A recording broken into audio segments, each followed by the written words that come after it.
Saya mau melanjutkan minggu kemarin Pak Dolfi sudah kasih sampaikan dari Kolose 3 ayat 10.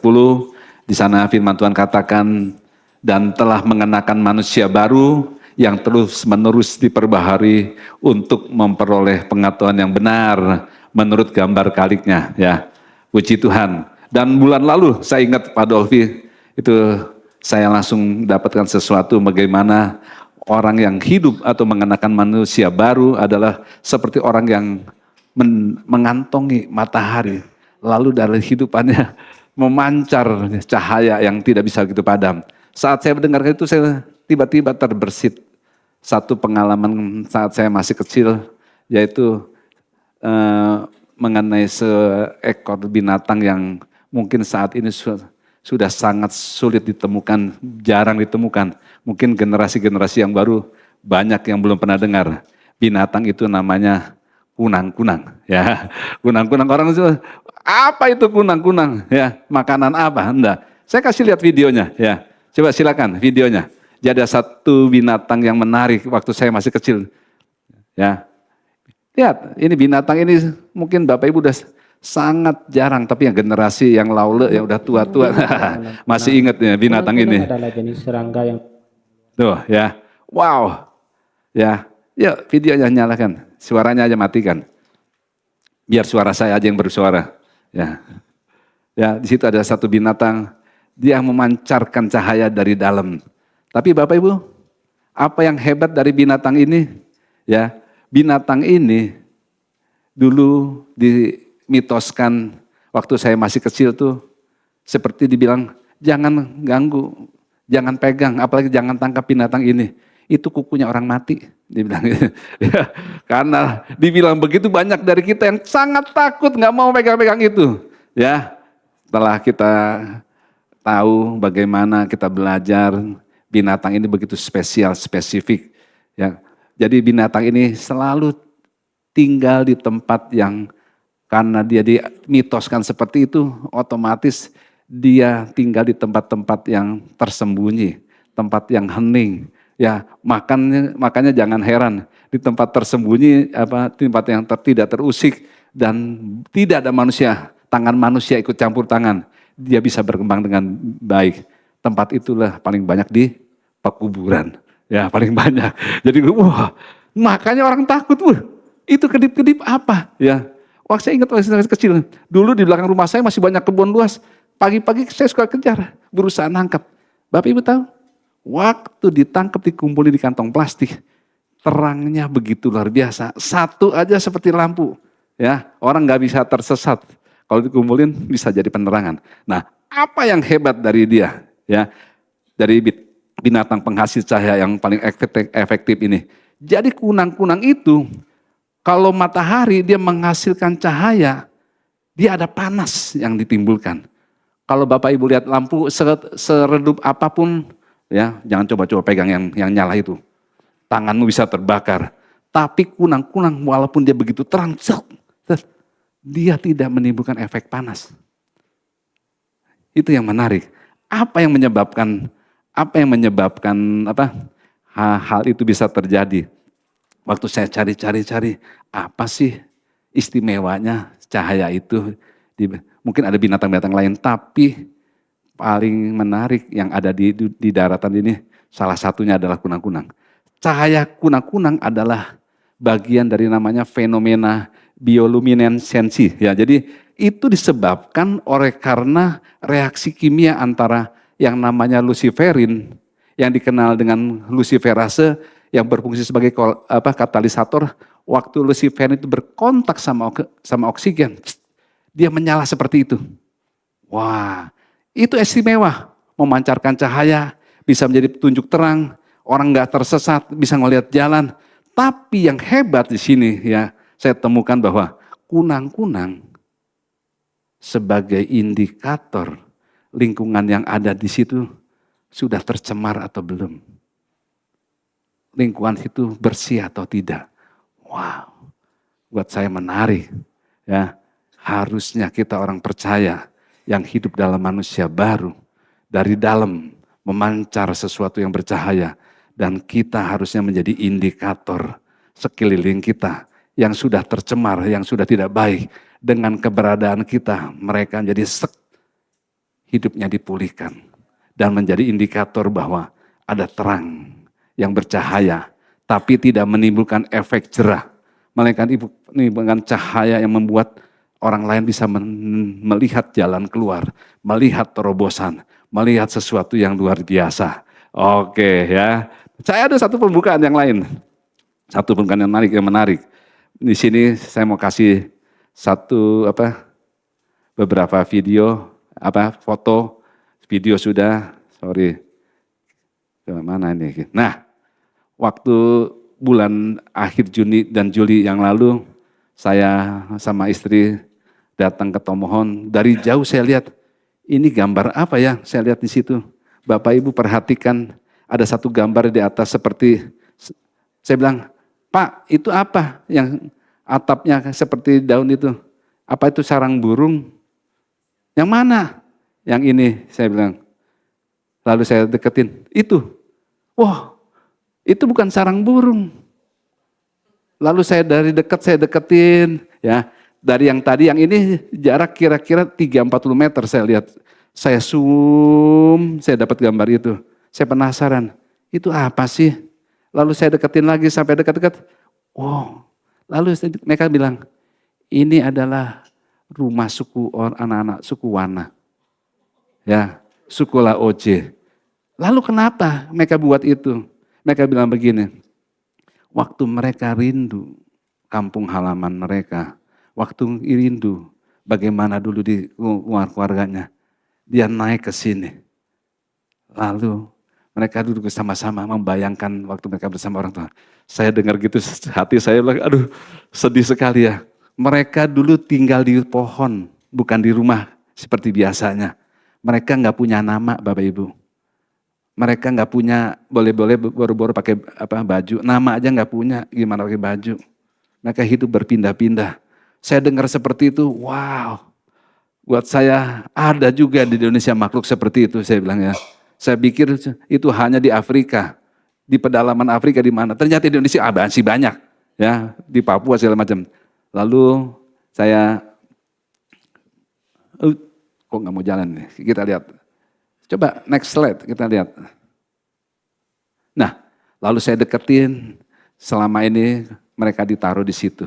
Ada satu tempat pos pelayanan, mereka diambil dari gunung, dari Sulawesi Tengah, mereka untuk sampai ke Laoje, ya dari Molowali, saya dengar naik ke atas, jalan kaki 8 jam. Pak Dolfi, penggemar hiking bisa coba ke sana.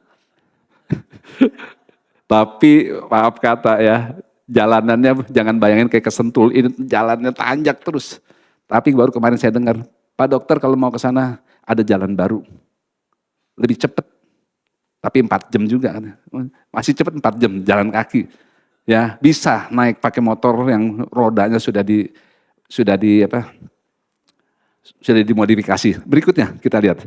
Lalu dari tempat ini saya melihat ini anak-anak itu. Yang tadi yang di atas yang di Tomohon ya. Ini yang masih di Laoje. Ya, suku Wana ada sana, Laoje dan suku Wana. Ini Bapak Ibu lihat pakai seragam kok kenapa nggak pakai sepatu, nggak sandal. Jadi hari ini adalah hari pertama mereka pakai seragam. Ya, biasanya nggak pakai baju. Jadi dipakai seragam. Artinya mereka didapati untuk dipersiapkan untuk mereka mengalami sesuatu terobosan. Jadi ada hal-hal yang luar biasa mereka bahwa mereka dipilih, diadopsi seperti kita oleh Tuhan, diadopsi karena kita berharga. Tuhan mencari dan orang-orang yang mengalami Tuhan sebagai manusia baru, kita membuat orang-orang yang terhilang, terbelakang, termarginalisasi mendapatkan kesempatan di situ. Next kita lihat. Nah, dan saya dapat kesempatan di sana 4 hari kami kumpulkan anak-anak itu. Ya, saya kumpulkan, saya sama istri kasih satu tema waktu itu, membangun mimpi. Dan Pak, bahasa saya ya, boro-boro bangun mimpi. baju aja baru make, gimana bangun mimpi. Ya, itu bahasanya saya. Lalu kita kumpulkan, kasih firman. Bangun mimpi dengan kasih firman, karena firman Tuhan katakan di Yeremia 29:11, ada masa depan yang gilang gemilang, penuh harapan. Jangan pernah menyesali masa lalumu, tapi menyesalah kalau 10, 20 tahun, 30 tahun ke depan kamu masih di tempat yang sama. Kamu boleh menyesal. Karena Tuhan selalu berbicara masa depan bukan masa lalu.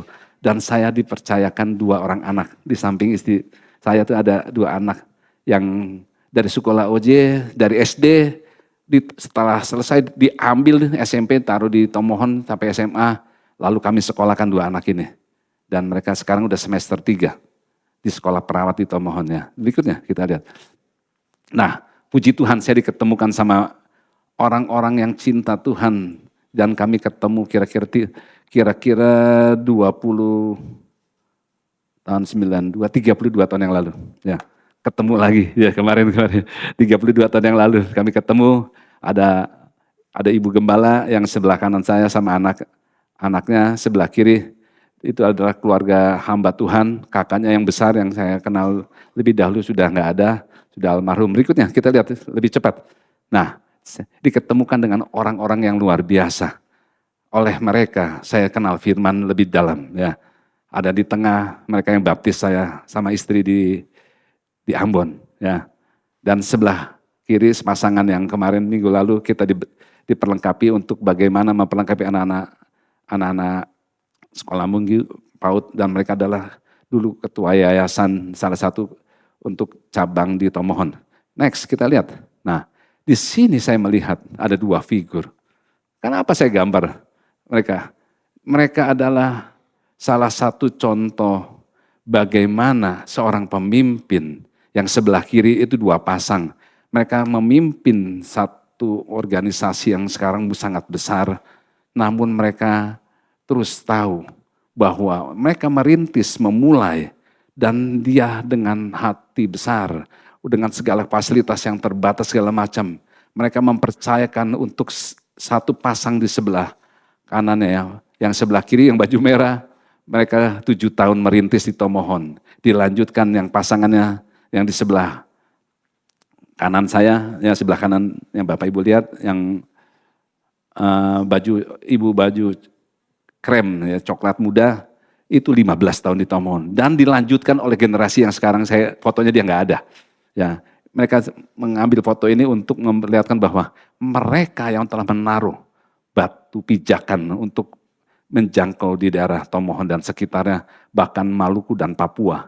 Dan di sebelah kanan saya melihat sepasang, Bapak Ibu mungkin lihat di sosmednya, sepasang suami istri juga yang luar biasa. Kalau yang di sebelah kiri kayak saya melihat bergaul lama dengan mereka, hidup dalam keterbatasan tapi tetap cinta Tuhan. Tidak mengeluh dengan situasi kondisi yang serba minim. Tapi saya melihat yang di sebelah kanan, ini pun sepasang yang cinta Tuhan. Dipercaya oleh Tuhan begitu luar biasa. Namun di foto kiri dan kanan, kita lihat next setnya. Mereka tahu memulai dan mereka tahu mengakhirinya. Artinya bahwa waktu kita dipanggil dikasih passion sama Tuhan, kita tidak memikirkan ini punya aku, bukan. Ini punya Tuhan. Aku hanya mengambil bagian dalam pekerjaan tangan Tuhan. Wah, saya dipertemukan dua figur suatu kelompok organisasi. Satu dalam keterbatasan tetap cinta Tuhan. Dalam serba minim tetap cinta Tuhan. Yang sebelah kanan kelimpahan cinta Tuhan. Artinya apa? Apapun medan kita, tetap Tuhan bermain cantik sama kita.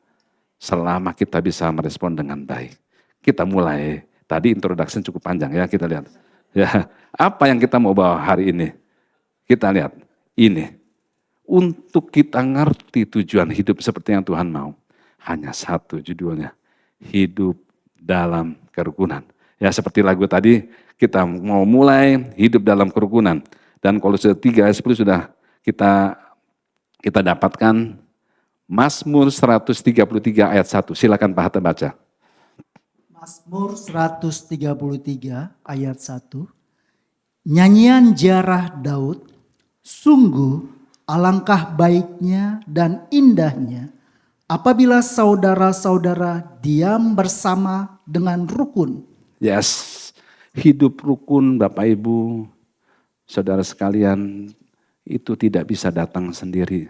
Simsalabim rukun, nggak bisa. Ya, hidup rukun harus dibangun, harus diusahakan, harus diupayakan. Ya, harus ada effort yang besar untuk kita mau mempunyai kerinduan untuk membangun. Ya, yang membangun yang namanya kerukunan.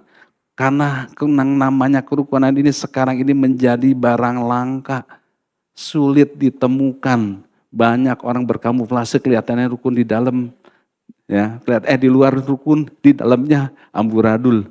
Ya, tapi Tuhan mau rukun di luar, rukun di dalam.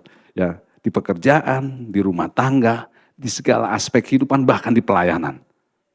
Kita nggak mau berkamuflase, pura-pura kayak bunglon. Ya, waktu disampaikan, oh bagaimana suasana di TLW? Oh puji Tuhan, semua baik-baik. Ya, dalamnya juga harus baik-baik, rukun. Ya, orang akan nonton hal itu. Nah, walaupun sulit ditemukan, walaupun sulit diperoleh, namun selama kita mau berupaya dan bertekad untuk mencapainya, firman Tuhan katakan tidak ada yang mustahil. Karena ini merupakan salah satu kerinduannya Tuhan, bukan kemauan manusia. Nanti kita akan belajar kenapa harus hidup rukun. Kita sebagai orang percaya hidup dalam dunia, di dalam dua dunia. Di dalam dunia yang nyata kita sekarang ini, yang kelihatan, yang real. Satu lagi kita hidup di dunia yang tidak kelihatan. Tetapi sebenarnya lebih real daripada yang kelihatan. Tapi kalau kita mau sungguh-sungguh menghidupi apa yang kita dengar, apa yang kita pelajari, firman Tuhan itu, maka kita akan terhubung dengan dunia yang tidak kelihatan itu. Walaupun kita masih di dunia yang kelihatan. Dan untuk kita bisa masuk ke dunia yang tidak kelihatan itu, hanya satu caranya, lewat iman. Dengan iman kita bisa membuka apa saja yang tidak kelihatan dan dimanifestasikan, diwujud nyatakan di dunia yang nyata ini. Karena firman Tuhan katakan segala berkat rohani di dalam kerajaan surga Tuhan sudah sediakan berikan. Efesus 1 ayat 3 yang bilang begitu. Nah, kita sudah mengerti, oleh karena itu kita bersyukur dengan iman kepada karya penebusan yang Yesus lakukan, kita mempunyai akses ke situ. Kita bisa mendapatkan itu semua. Wah, ya namanya akses. Wah, itu yang dicari oleh dunia. Dunia mencari akses dengan berbagai cara supaya dia dianggap berharga, dianggap penting, dianggap dihormati. Kita nggak perlu cara seperti itu. Waktu kita memiliki Yesus, kita memiliki segalanya. Karena dia adalah penguasa, raja di atas segala raja. Ya, jangan seperti dunia. Cara Tuhan berbeda. Nah, kayak ada satu buah lagu. Coba, Hadi, kita kunci kita lihat. Lah dulu waktu saya di gereja lama, mungkin ada yang ini ada satu lagu yang menarik buat saya. Allah mana seperti Allahku. Allah mana seperti Allahku. Ada enggak? Tidak ada. Tuhan mana seperti Tuhanku. Tidak ada. Ya, cukup. Ya, nanti jadi lagu ya. Nah, jadi dari situ kita bisa ngerti bahwa Allah kita tuh luar biasa. Enggak bisa dibandingkan dengan yang lain. Kita mau belajar satu kisah. Bagaimana kita bisa melihat bahwa kita bisa terhubung dari dunia nyata karena sudah ada dari dunia yang tidak nyata. Lukas 10 ayat 17 kita lihat. Ya. Silakan Pak Hatta baca. Lukas 10 ayat 17. Kemudian ke-70 murid itu kembali dengan gembira dan berkata, Tuhan, juga setan-setan takluk kepada kami demi namamu. 18. Ayat 18. Lalu kata Yesus kepada mereka, Aku melihat iblis jatuh seperti kilat dari langit. Wow, ya. Yang lihat iblis jatuh siapa? Tuhan Yesus. Murid-murid enggak lihat. Dan aku melihat iblis jatuh dari langit. Satu kali murid-murid ya, Tuhan setelah diutus berdua-dua, mereka pulang, Tuhan, ya, aku mau memperagakan apa yang yang Tuhan utus, bahwa begini Tuhan Yesus aku dengan sukacita pulang. Tapi yang berkata yang luar biasa, Tuhan sendiri bilang, aku melihat iblis jatuh dari langit. Waktu kamu melakukan menuruti apa yang aku perintahkan. Wah, artinya waktu kita dengar firman, kita percaya, menghidupinya, firman itu menjadi penghubung membuat yang nyata termanifestasi dari yang tidak nyata itu. Firman Tuhan ya dan amin. Firman Tuhan luar biasa bagi hidup kita. Sehingga waktu kita melakukan apa yang Tuhan mau kita lakukan, dunia yang tidak kelihatan merespon, mensupport ya apa saja yang kita lakukan selama kita melakukan kehendak Tuhan. Jadi yang dunia yang tidak kelihatan merespon. Waktu kita taat firman Tuhan artinya dia sedang menarik jadi kayak doa Tuhan Yesus di bumi jadi seperti di sorga. Suasana surga bisa ada di bumi ini.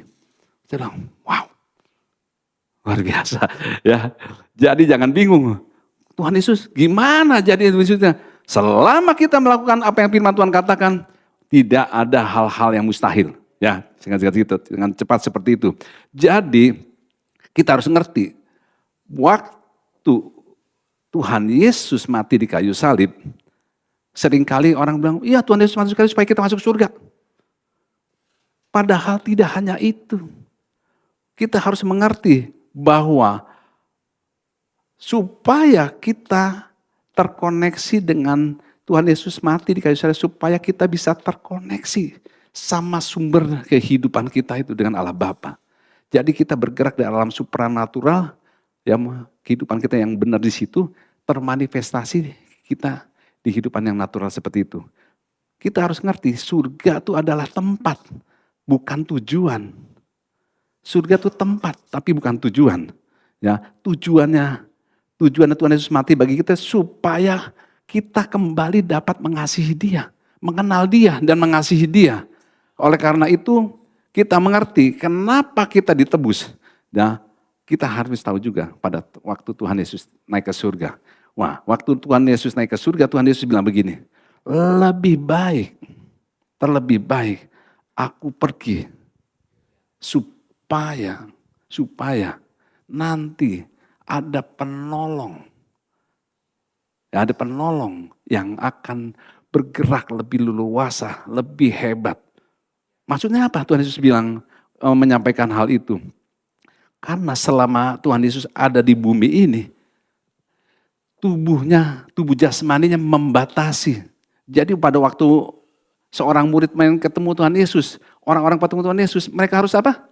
Harus datang ke Yerusalem. Tubuhnya membatasi untuk segala apa yang Tuhan memanusiakan. Maka Tuhan, lebih baik aku balik. Supaya aku akan mengirim penolong.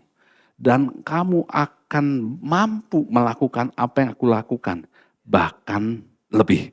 Wah, dan dikirimlah yang namanya Roh Kudus buat kita. Dan pada waktu kita lahir baru, waktu kita menerima Dia sebagai Tuhan dan Juru Selamat, 1 Korintus 6:7 bilang, Dia menjadi satu dengan roh kita. Nempel, orang Jawa bilang ceket. Ya, nggak bisa dipisahkan lagi. Sangat sulit untuk dipisahkan. Nah, firman Tuhan katakan, tanda-tanda ini akan menyertai orang yang percaya. Minum racun nggak mati, baru minum kopi mencret. Wah, ini minum racun nggak mati. Ya, gimana? Ya, tanda-tanda orang percaya apa bukan? Salah itu ya. Mendoakan orang mati bangkit.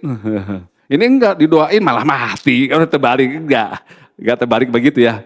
Nah, kenapa? Kenapa banyak dari orang percaya tidak mengalami manifestasi seperti itu? Nubuatan para nabi, nabi-nabi yang hebat, Elia, Elisa, dari wah yang hebat-hebat. Mereka sekarang pada waktu itu sudah pernah mati.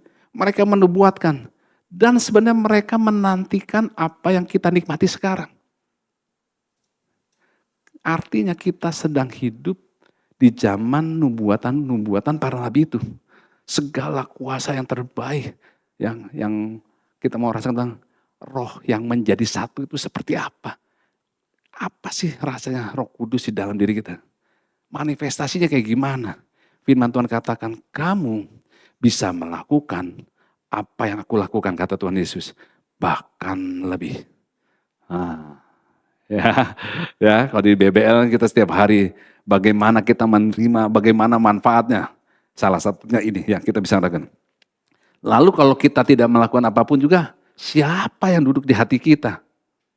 Kecemasan, ketakutan, kekhawatiran, atau apa? Ya, jangan sampai yang itu. Nah, kita mau ngerti bahwa dulu zaman para nabi, nabi yang paling hebat sekalipun, Roh Kudus tinggal di luar. Lalu kalau waktu Tuhan mau pakai para nabi, lalu Roh Allah masuk dalam kehidupan nabi, misalnya Elia. Lalu Elia bilang, minta api turun dari surga. Hebat kita ngelihat. Tapi tetap realitanya rohnya di luar. Waktu selesai tugas, roh itu keluar. Karena apa? Karena belum mendapatkan atau karya keselamatan belum dilakukan. Sekarang kita telah menerima karya penebusan yang Yesus lakukan 2000 tahun yang lalu. Dan sekarang rohnya itu tinggal di dalam diri kita. Dalam diri kita. Dan roh itu disebut Yesus Unlimited. Yesus yang tidak terbatas, yang tinggal di dalam orang percaya. Yang tidak ada batasnya itu tinggal di dalam diri kita. Nah, mulai hari ini, kita mau mulai berubah. Dari cara berpikir, cara memutuskan, ya, cara bertindak, biar kita diselaraskan dengan apa yang firman Tuhan katakan. Ya, jadi sekali lagi, hidup rukun tidak bisa datang sendiri. Hidup rukun harus dibangun, diupayakan, dibina. Ya, sekali lagi kita harus dengar juga, itu pun merupakan salah satu kerinduan Tuhan. Umatnya hidup rukun dan damai. Ya. Nah, kita sekarang baca yang kedua. Mazmur 133 ayat yang kedua. Silakan Pak Hatta. Seperti minyak yang baik di atas kepala meleleh ke janggut. Yang meleleh ke janggut Harun dan ke leher jubahnya. Yes, kita melihat bahwa seperti minyak yang baik. Minyak yang baik. Berarti nggak semuanya, ya kalau sebenarnya minyak yang baik berarti tadi nggak kurang bagus. Jadi ini minyak yang baik. Di atas kepala meleleh ke janggut, dari janggut oleh Harun ke leher jubahnya. Jadi ini berbicara tentang satu generasi ya, untuk berbicara tentang generasi yang tidak terputus, yang turun-temurun. Di sini berbicara bahwa dalam banyak hal dalam hal ini gereja, ya khususnya gereja mengalami dosa yang dilakukan oleh gereja apa? Mereka tidak mempersiapkan generasi. Seperti minyak dari kepala ke leher ke jubah. Artinya dari otoritas tertinggi harus mempersiapkan generasi berikutnya supaya apa yang Tuhan rencanakan tidak terputus hanya di batas kepala saja, di pemimpin sebelumnya. Setelah pemimpin di atas tidak ada, harus mulai dari nol lagi. Istri saya pernah bilang kayak di pom bensin, mulai dari nol lagi ya Pak. Kita nggak mau seperti itu. Kita harus mempersiapkan generasi. Dan apa dosa dari generasi? Karena dari atas tidak mempersiapkan generasi, akhirnya yang di bawah juga melakukan dosa. Dosanya apa? Dia tidak respect, tidak hormat sama generasi yang sebelumnya. Jadi Tuhan mau hidup rukun. Yang atas mempersiapkan ke bawah, yang bawah merespon yang ke atas. Seperti di Yoel, dibilang, hati Bapa berbalik kepada anak-anaknya.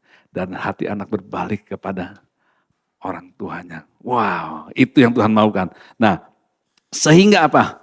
Sehingga apa yang Tuhan janjikan, semua kelimpahan itu tidak hanya dinikmati oleh yang di atas, tapi bisa dinikmati oleh generasi berikutnya sampai anak cucunya. Mungkin kalau udah cucu apa cicit, cecet, cocot. Apa sampai terus tak berkesudahan. Dan artinya Tuhan mau berkat itu berkesinambungan. Everlasting, gak pernah habis-habisnya. Dan kita lihat di ayat yang ketiga. Silakan baca Pak Hatta. Inilah dampaknya ya. Mazmur 133 ayat yang ketiga. Seperti embun gunung Hermon yang turun ke atas gunung-gunung Sion. Sebab kesanalah Tuhan memerintahkan berkat kehidupan untuk selama-lamanya. Oh, ayat yang ketiga ini dampaknya. Jadi di situ bilang berkat kehidupan untuk selama-lamanya. Enggak ada expirednya. Kita beli apapun ada expirednya di dunia ini. Selalu ada ESD-nya. Expired date-nya. Everlasting kita nih. Terus tak berkesudahan. Nah, kita harus belajar dulu. Seperti embun di Gunung Hermon. Saya mau lihat, saya lihat Gunung Hermon. Saya udah pernah ke Gunung Hermon. Dingin ya. Gunung Hermon adalah gunung yang ketinggiannya kira-kira 2.814 meter. Lumayan tinggi ya, MDPL ya. 2.814 meter dari permukaan laut. Nah, coba kita lihat. Next slide. Nah, yang sebelah kiri Gunung Hermon. Ya, seperti embun Gunung Hermon turun ke atas Gunung Sion. Sion yang sebelah kanan. Sebab kesanalah Tuhan memerintahkan berkat kehidupan selama-lamanya. Ternyata waktu saya lihat Gunung Hermon itu letaknya di utara. Di utara tuh dekat Libanon dan Syria. Dari Libanon, dari Gunung Hermon ke Gunung Sion, jaraknya tuh di sini disebut 313 km. Nanti lihat, next slide kita lihat. Ada slide-nya, coba next. Saya cari petanya. Kalau sekarang ada Google Map bisa ketahuan berapa jaraknya ya. Dan di situ dibilang 5 jam 4 menit. Satu kali kemarin saya ke Tomohon, saya cari tuh embun yang biasa dulu waktu saya ngungsi ke sana ya. Biasanya embun dari Manado, dari Tomohon sampai ke kota Manado jaraknya 30 km. Begitu sampai belum sampai kota Manado, embun udah hilang. Ya, belum sampai 20-30 km, embunnya udah hilang. Rasanya tapi di sini bilang seperti embun dari Gunung Hermon dari utara ke selatan. Jaraknya 313 km, 5 jam 4 menit kalau pakai mobil dengan kecepatan konstan 60 sampai 80 km per jam. Embun ada nggak yang ngebut seperti itu? 80 km, shush, embunnya cepet, nggak ada. Embun selalu mengalir pelan. Tapi jaraknya 313 km. Maksudnya apa? Tuhan mau gambarkan bahwa kalau kita hidup rukun seperti Tuhan yang mau, seperti yang Tuhan perintahkan, hal-hal yang tidak mungkin Tuhan bisa dibuat mungkin. Karena embun gak mungkin dari Hermon sampai ke Sion. Sedemikian jauh. Artinya apapun yang kamu percaya berdasarkan firman Tuhan, mungkin waktu kamu melakukan firman Tuhan. Wow, syaratnya apa? Hidup rukun. Kerukunan membawa apa yang tidak mungkin menjadi mungkin. Kalau saya gambarkan, kalau di DE perkawinan bilang, kerukunan membuat kita bersepakat, suami istri. Dalam hal ini, waktu kita percaya firman Tuhan, kita bisa bersepakat dengan apa yang firman Tuhan katakan.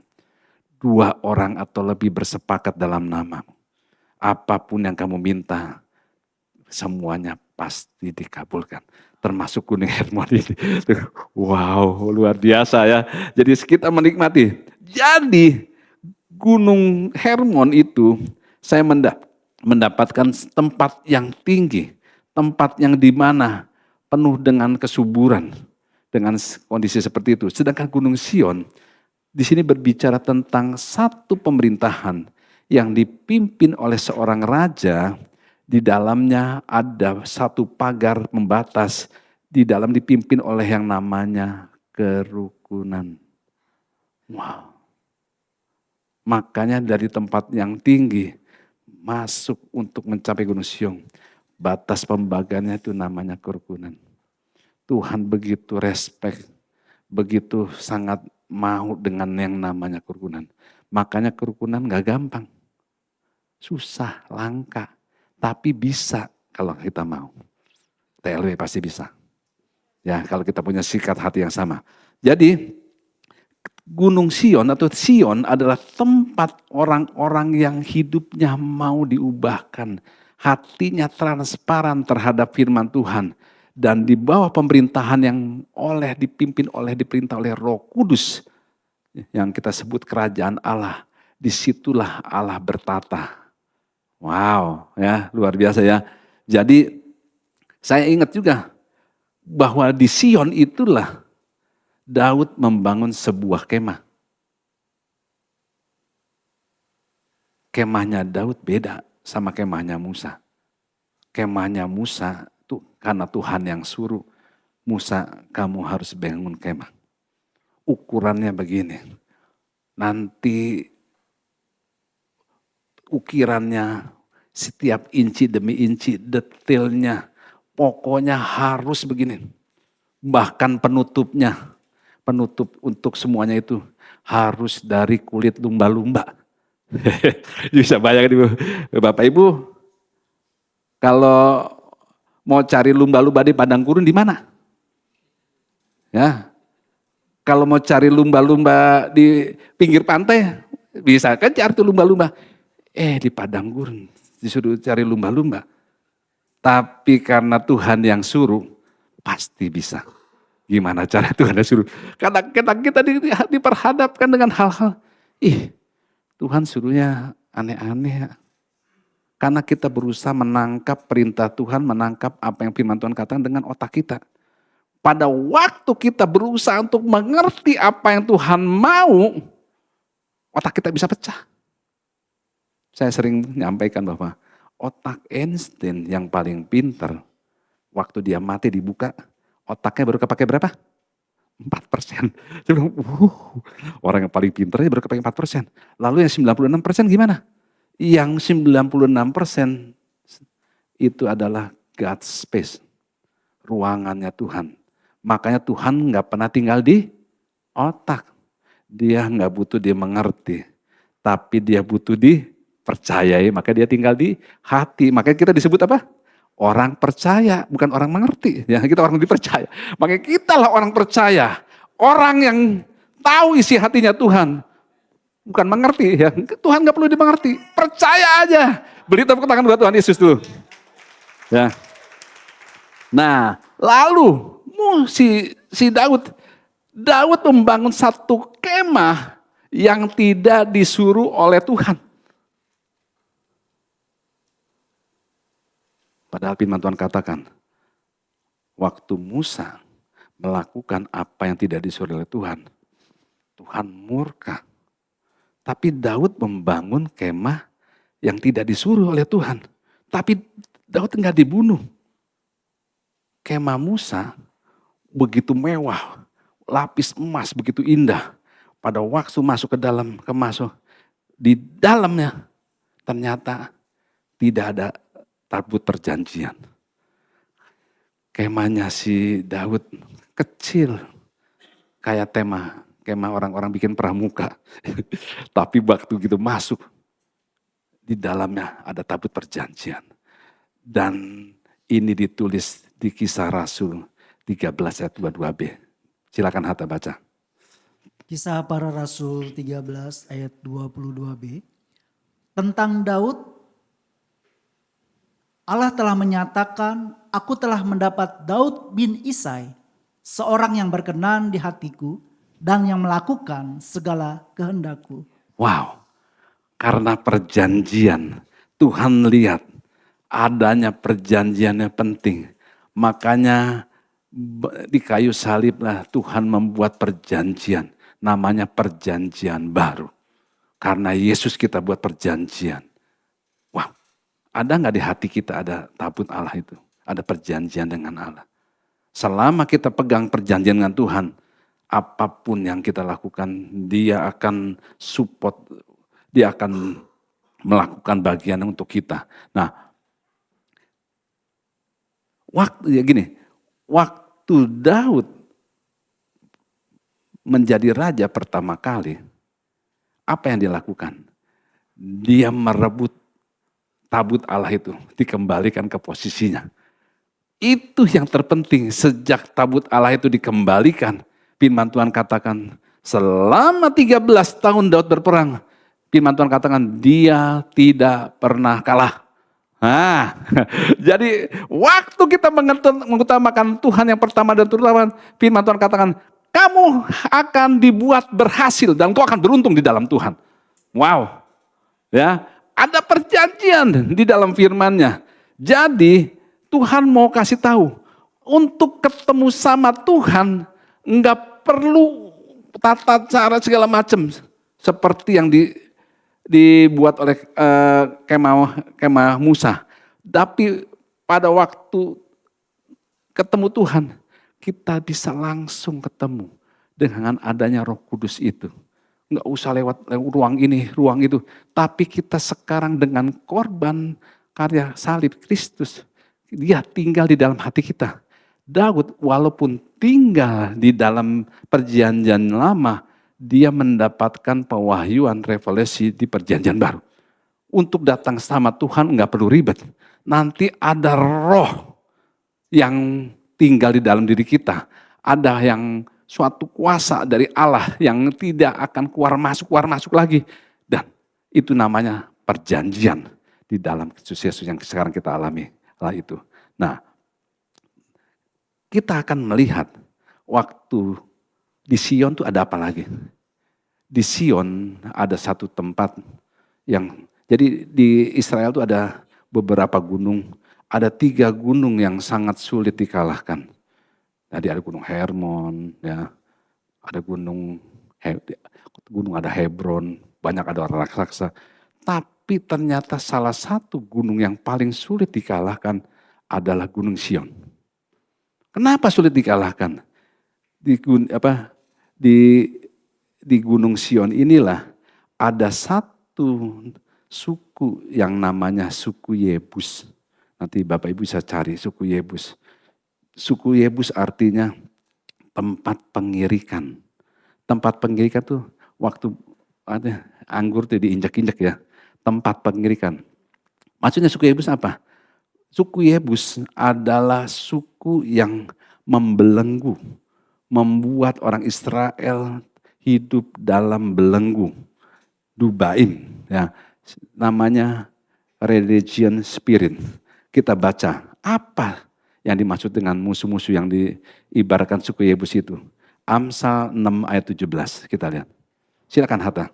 Amsal 6 ayat 17, mata sombong, lidah dusta, tangan yang menumpahkan darah, orang yang tidak bersalah. Ayat 18, hati yang membuat rencana-rencana yang jahat, kaki yang segera lari menuju kejahatan.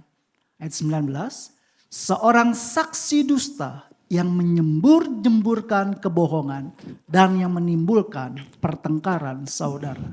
Semua ini ya, yang dari ayat 16 tadi, 17 tadi, mata sombong, lidah dusta dan sebagainya, itu adalah musuh yang menyebabkan menaburkan benih perpecahan di dalam seseorang komunitas, gereja, rumah tangga, apapun juga. Jadi ini yang paling sulit dikalahkan, ya, dan ada di sekitar kita. Sadar tidak sadar, suka tidak suka, tembok-tembok, benteng-benteng ini akan terbentuk menjadi penghalang bagi setiap orang percaya. Dan itu yang dialami oleh Daud di Gunung Sion itu. Nah, itu yang menyebabkan mereka terus berjalan di tempat dan mengalami keterpurukan. Tapi makanya bilang, gunung ini yang paling sulit dikalahkan oleh Daud. Dan baru Daudlah yang berhasil mengalahkan itu. Ya, makanya tuh tadi dikatakan Tuhan bilang memuji Daud, aku telah menemukan orang yang hatinya mau lakukan apa yang aku perintahkan. Dan itu yang menyebabkan orang bisa begitu mengalahkan gunung Sion ini, mereka bisa next level ya. Ingin masuk ke dimensi yang lebih tinggi. Kita bisa melihat bahwa untuk mencapai level yang lebih tinggi, butuh proses, butuh effort seperti tadi, butuh tekad yang besar.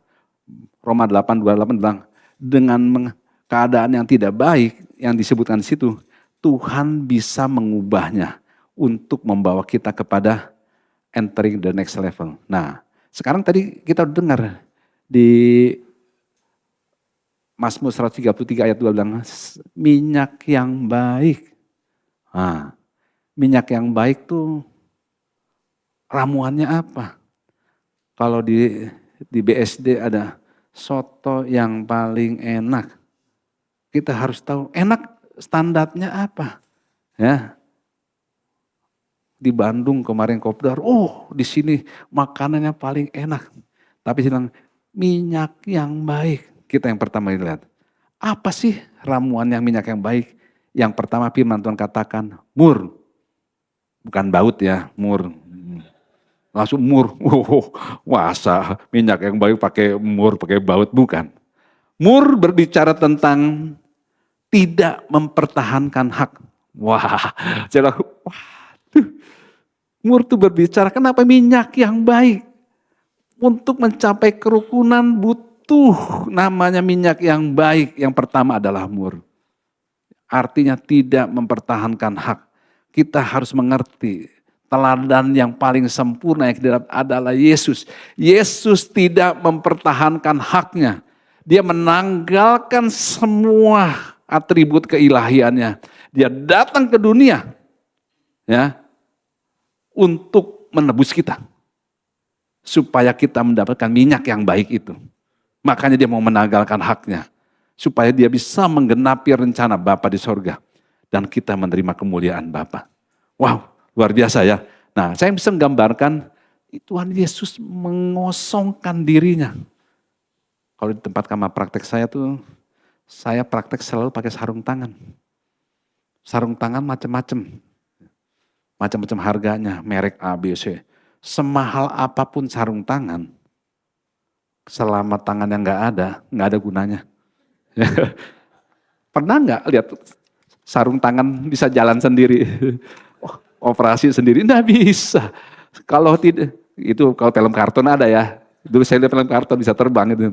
Pasti ada yang ganteng. Tapi selama tidak ada tangan yang masuk ke sarung tangan itu, sarung tangan itu berfungsi.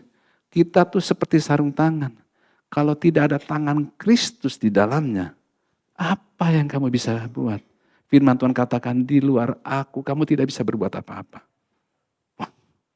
Artinya kita butuh tangan kasihnya, tangan penyertaannya, tangan kuasanya untuk melakukan apa yang supranatural itu nyata di dalam kehidupan yang natural. Yang kedua kita lihat.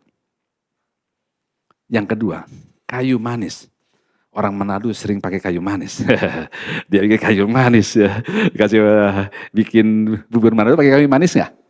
Oh, enggak. Biasanya bikin goraka. Ya. Ya, kolak. Goraka pakai kayu manis nggak? Saya nggak tahu juga. Ya, kayu yang manis berbicara tentang kebijaksanaan yang dipenuhi dengan kebaikan Allah. Wah, kayu yang manis berbicara tentang kebijakan yang dipenuhi dengan kebaikan Allah. Jadi kita hidup dipakai oleh Tuhan tuh nggak pakai persyaratan. Semua hanya kebaikan Allah. Kalau kita hidup dipakai persyaratan, kayaknya sulit kita masuk ke kerajaan surga. Ya kalau pakai persyaratannya apa ya? Menghakimi. Pasti orang Kristen paling hebat. Bisa masuk surga semua. Kalau syarat masuk surga itu menghakimi. Banyak orang yang dengan menghakimi dengan cepat ya. kamu yang begini. Wah, ya, kalau menghakimi menjadi syarat, ternyata bukan itu. Ya, tapi kebijaksanaan dipenuhi dengan kebaikannya Tuhan. Oh, ya, kita nggak mau bertindak apapun tanpa melihat bagaimana kebijaksanaan itu bukan menurut diri kita, tapi berdasarkan apa yang firman Tuhan katakan di Alkitab. Yang ketiga kita lihat. Yang ketiga, tebu yang manis. Wah, kita udah tahu dari dulu tebu manis, nggak ada tebu yang pahit ya. Tebu di mana-mana manis. Bapak Ibu pernah nemuin tebu yang pahit? Nggak ada, tebu selalu manis, tapi tebu yang manis. Artinya begini, tebu yang manis adalah kelemah lembutan. Wow, kalau saya pikir dulu orang bilang, orang yang lemah lembut itu orang mana? Istri saya lah, orang Solo. Ya. Lemah lembut tuh bukan dari gaya bahasanya, dengan nadanya pelan atau keras, bukan. Kelemah lembutan adalah power under control. Wah, artinya kita punya kuasa, punya kemampuan, punya otoritas, tapi kita tidak melakukannya untuk menindas orang lain. Untuk membalas orang lain. Nah, di sini saya baru ngerti. Ya, di Bilangan 12 ayat 1 dan 3, 6 dan 10. Baca, kita lihat. Wow, ya. Bilangan 12 ayat 1 sampai 3. Miriam serta Harun mengatai Musa berkenan dengan perempuan Kus yang diambilnya. Sebab memang ia telah mengambil seorang perempuan Kus. Kata mereka, sungguhkah Tuhan berfirman dengan perantaraan Musa saja? Bukankah dengan perantaraan kita juga ia berfirman? Dan kedengaranlah hal itu kepada Tuhan. Adapun Musa ialah seorang yang sangat lembut hatinya, lebih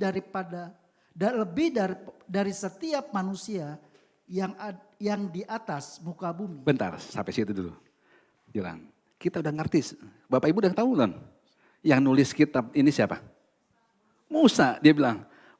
Musa adalah seorang yang sangat lembut hatinya, lebih dari setiap manusia yang ada di muka bumi. Kenapa dia bilang begitu? Kita lihat ayat yang ke-6. Ya, coba kita lihat. Ayat yang ke-6. Sampai 10, ya. Bilangan 12 ayat 6 sampai 10. Lalu berfirmanlah ia, dengarlah firmanku ini. Jika di antara kamu ada seorang nabi, maka aku, Tuhan menyatakan diriku kepadanya dalam penglihatan. Aku berbicara dengan dia dalam mimpi, bukan demikian hambaku Musa, seorang yang setia dalam segenap rumahku. Berhadap-hadapan aku berbicara dengan dia. Terus terang, bukan dengan teka-teki, dan ia memandang rupa Tuhan. Mengapakah kamu tidak takut mengatai hambaku Musa? Sebab itu bangkitlah murka Tuhan terhadap mereka. Lalu pergilah ia. Dan ketika awan telah naik dari atas kemah, maka tampaklah Miriam kena kusta, putih seperti salju. Ketika Harun berpaling kepada Miriam, maka dilihatnya bahwa dia kena kusta. Wow, ya. Jadi Musa menuliskan di kitab Bilangan ini mau menyatakan begini. Dia menulis dirinya sendiri, aku tuh punya power. Aku punya otoritas kuasa yang Tuhan kasih. Aku dipilih oleh Tuhan. Kita lihat baca perikopnya pemberontakan Miriam dan Harun. Pada waktu kakak-kakaknya menuntut, memposisikan, memojokkan dia, menyudutkannya dia. Bahkan memperkatakan hal yang buruk. Dia sebenarnya bisa pakai otoritas itu. Untuk menentang, membantah, membela diri dan sebagainya. Tapi dia tidak lakukan. Jadi Bapak Ibu dikasih Tuhan, sekali lagi bukan yang ngomongnya pelan, dengan gaya tubuh yang gimana, enggak. Dia punya kuasa untuk buat counter attack ya, buat ngelawan segala macam, tapi dia tidak lakukan hal itu. Itu yang disebut lembut hatinya. Itu yang dikatakan tebu yang manis. Wow, asik ya. Nah, kita lihat. Jadi kita mau katakan bahwa perkataan lemah lembut memberikan makna sendiri dalam firman Tuhan di Amsal. Ya, dibilang begini, jawaban yang lemah lembut meredahkan kegeraman, tetapi perkataan yang pedas membangkitkan marah. Beda konteksnya. Maksudnya tebu yang manis di sini bukan jawaban yang ini, bukan. Tapi ada satu kemampuan, ada satu kuasa otoritas yang seharusnya bisa dia lakukan. Tapi dia serahkan semuanya itu kepada Tuhan. Dan Tuhan yang bertindak, yang menyelesaikan perkara itu. Dan penyelesaiannya jauh, sangat jauh lebih baik dari apa yang kita pikirkan Tuhan. Mungkin kita ngadepin masalah, kayaknya nggak sabar, gue punya uang, gue punya relasi, gue punya pendidikan, pengetahuan, punya ini segala macam. Untuk melawan itu semua. Tapi kita tidak tahu 3, 4, 5, 10 langkah ke depan. Justru keputusan yang kita pikir tahu itu membuat hal-hal itu lebih buruk. Bahkan menjerumuskan kita ke jurang lebih dalam. Tapi pada waktu seperti Musa lakukan bahwa dia punya power. Ya, tapi kontrolnya dia tanggalkan. Aku gak mau pakai itu. Aku mau mengandalkan kekuatannya dari Tuhan. Karena Tuhan tahu lebih baik dalam menyelesaikan perkara demi perkara. Kita lihat yang keempat. Minyak zaitun. Wah, minyak zaitun udah buat masak, buat kesehatan, buat kecantikan segala macam ya. Orang udah tahu. Nah, minyak zaitun di sini berbicara tentang damai sejahtera. Biarlah damai sejahtera Allah menjadi tolak ukurmu. Dalam setiap keputusan, dalam setiap tindakan, dalam segala aspek kehidupanmu. Kolose 3 ayat 15 kata, hendaklah damai sejahtera Kristus memerintah dalam hati kita, hatimu. Wow. Ya, walaupun bisa berbicara tentang kesucian, pengurapan dan segala macam, tapi di sini mengatakan damai sejahtera Allah yang melampaui segala, memenuhi setiap hati kehidupan kita. Wah, luar biasa. Jadi minyak yang baik itu ada 4. Ada mur, ada kayu manis, ada tebu yang baik, dan ada minyak zaitun. Nah, di gunung inilah Tuhan mengoyakkan, di gunung Sion inilah Tuhan mengoyakkan kain perkabungan. Kita baca di Yesaya 25 ayat 7. Yesaya 25 ayat 7. Dan di atas gunung ini Tuhan akan mengoyakkan kain perkabungan yang diselubungkan kepada segala suku bangsa. Dan tudung yang ditudungkan kepada segala bangsa-bangsa. Yes, artinya bahwa kekuatan Sion itu adalah kerukunan kita. Kekuatan Sion yang dampaknya apa? Bisa merebut kekuatan segenap bangsa untuk Allah. Waktu kita rukun, kita bisa menjangkau jiwa-jiwa dan dibawa kepada Allah. Orang akan nyontoh. Karena di luar susah untuk rukun. Enggak ada perekatnya. Apa perekatnya? Oh, kalau banyak uang bisa. Oh, kalau punya kedudukan bisa. Enggak. Justru itu akan menyesatkan. Akan membuat ribut. Hanya dari minyak yang baik itulah yang Tuhan kasih. Dan perekatnya itu Roh Kudus. Mereka enggak punya itu. Mereka bisa dapat mercy. Ya, bisa dapat kelimpahan, tapi nggak bisa dapat glory. Wow, asik ya sama Tuhan Yesus. Nah, sekarang walaupun orang di dunia luar ada AI, ada berbagai teknologi, bahkan mereka bisa pakai sihir untuk bisa mencapai kesuksesan. Tetapi Tuhan selalu mempunyai jawaban yang lebih baik dari apapun untuk menyelesaikan masalah. Lewat apa? Lewat apa? Kerukunan. Kerukunan memberikan dampak yang luar biasa. Nah, oleh karena itulah urapan yang tertinggi, ya, urapan yang tertinggi di atas segala urapan adalah kasih. Dan firman Tuhan katakan semua nubuatan akan berhenti, pengetahuan juga akan selesai. Tidak akan ini, tapi kasih Tuhan tetap kekal selama-lamanya. Amin.